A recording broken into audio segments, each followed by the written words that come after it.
oustaz dañuy gis yow da ngay faral di organiser laylatul katmiya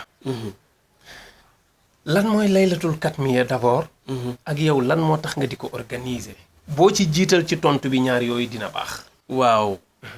laylatul katmiya nag comme katmiyatu moom bu ñu la ko waxee déjà tur wi firi na boppam al katmiya mooy lu ñu nëbb lu ñu nëbb kon kenn xamul ko lu kenn xamul waaw est-ce que maqaamu maktumun an kullil wara si wan nabi nag waaw si wan nabi an kullil wara la wax si wan nabi xatta moom xamu ko même moom Seydina Cheikh xamul boppam cër boobu ci boppam xamu ko yow man xiyam rek la koy xam nga lu tax mënu ko xam yàlla yonent bi ne ko yaay séddale léegi lu jógee ci man jëm ci keneen ci yow lay jaar ba kooku du am muy ba sax lu jógee ci yeneen yonent yi ci yow lay jaar balaa moo dem ci keneen bii mooy tànku sariya bii mooy tànku xaqiiqa léegi ko noo koy foo koy classé bi nga xamante yàlla jox na ko nag guddi googu fukk ak juróom-ñaar la 17 safar ci guddi gi ci la ko amee ba 7 mu di ko màggal nag kan moo ko doon màggal alina rasim barada parce que moom kenn moo ko gis waaw guddi gi moom kenn moom moo ko njëkk a màggal da ko gis mu gis tànk Seydina Cheikh benn baa ngi fii ci Maroc beneen baa nga Araf gisul garab gisul miir gisul dara waaye leer kese lay gis ñaari tànk yi mu séq àdduna bi allahu akbar ñu ne ko génn nga xool sa sëriñ bi li ko yàlla may moom mu xëy suba teel nelaw kiwul sax naanu sax kafe daw ci waaye li nga am lan la mu ne ko xaw ma ko dëgg yàlla kenn xamul kon ñëpp a ci yam xatal malaayikatu xamuñ ci dara yàllaa ko xam yonentu bee ko xam allahu akbar kañ lañ koy xam mooy yowmal xiyaam waaw léegi yow yaa ngi koy organiser fii ci Malika chaque buñ ne suba la wala buñ ne suba la 18 par exemple 17 yow da ngay xëy ci guddi gi waaw yendu gaa yi journée guddi gi lañ daan def yow dañuy gis da ngay xëy ne ci kaamil yi ba guddi waaw noonu lañ koy doxale ñun waaw xam nga lan moo tax nga di ko organiser li tax ma koy organiser nag mën naa ne li ci jiitu mooy bëgg ko ak si di ko màggal waaw loolu ci jiite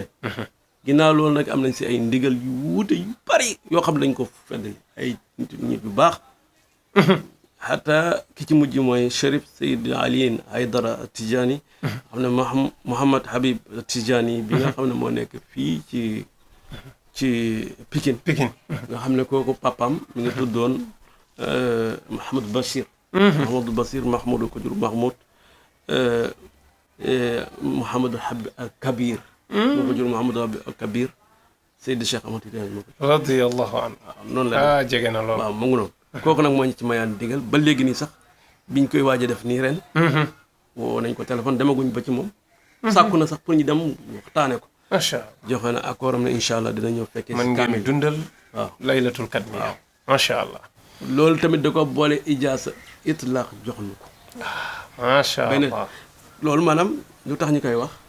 dañuy sant yàlla fama bi ni'mati rabbika fa haddith du sax suñu njàmbaarte du suñu xam-xam du suñu wilaaya du suñu dara waaye cofeel gi ñu am ci seex rek xam naa moonu may lu mooy jur cër waaw cofeel googu nag moom lañ dem ba mu ëpp ñu dayoo ndax bis biñ ko njëkkee def 2 kilo ceeb la ñu togg rey benn ginaar benn ginaar keroog biñ ko njëkkee def lal benn basan jàng suñu tey si jàng def li ñu kaamil bi 2 fan laa ko jàng door a am benn kaamil kaamil yu daaw yi 113 kaamil la woon ci benn bis mais nag ci daara yi wuute yoo xam ne ni suñu loxo ma nga foofu ci lañ koy defee mais même jour bi lay doon waaw am na daara yu nekk Njaaréem am na yu nekk Saalum am na yu nekk fii ci Dakar suñu wëla rek suñu xarit ak suñuy soppe dañu ci dimbale waaye de benn ginaar boobu moom suuratu leen ba léegi nag léegi nag dem na ba nag wax dëgg yàlla nag daal wallahi am nañ ko jërëjëf yow Oustaz dañ may signaler ne li ñu amoon ci waxtu jeex na xanaa ñu jaajëfal la ñaan yàlla mayaat ñu beneen daje waaw loolu nag altine lañ koy def bu soobu yàlla ci journée bi yëpp nag dañuy wàcce ay kaamil ak def ay askar incha allah ñu ngi ci invité ñëpp altine le 5 octobre incha allahu taala kon ñu ngi lay jaajëfal sëriñ bi islam wa xayaat ca kanam jërëjëf al amin ca kanam ca kaw ca kanam ci lu baax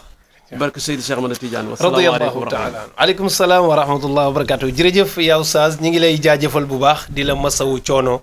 di ñaan mbokk yëpp nag ñu bàyyi ko xel altine la 5 incha allahu taala fii ci Malika kër Oustaz Mouhamed Saloum Diané